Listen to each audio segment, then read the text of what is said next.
Kakkamise masterclass. No rääkige ära, kes tegi. Niimoodi püsti seistes meetri kõrguse ääre peale kank poetada, ilma pritsmete ja pärast pühkimata käidava tänava ääres, nõuab ikka omajagu skilli. Arhitektuuri ja anatoomiat analüüsides tundub väga, et tegu võis olla seelikukandjaga, kes ennast aia äärde tagurdas, saba üles tõstis ja pisut põlvi nõksutades selle potsaka sinna kõigile imetleda jättis. Absoluutne tase. Saada mulle DM, panen sulle paki kolmekihilist teele. Pakun midagi sellist. 2 käega hoiad aiast ja lased minna. Ma arvan, et nii, mugavam vaata, saab selga toetada. Üle aia ronimise pingutus võttis pasa lahti ja kukkus säärest välja sinna serva peale.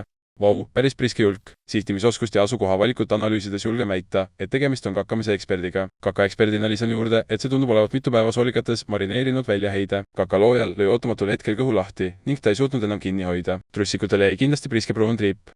Mul oli kunagi koer, kellel oli selline kiiks, et kui vähegi võimalik, situs alati maapinnast kõrgemale, kivile, kännule või muud sellist. Ja oli selles väga osav. Paberit ka ei vajanud muidugi. Rõõm näha, et kuigi koer ise on meie hulgast lahkunud, elab tema vaim edasi. Äkki olidki siis sina. Täiskuu ajal ronis koera vaim sulle tagumikku ja käisite linna peal hullamas.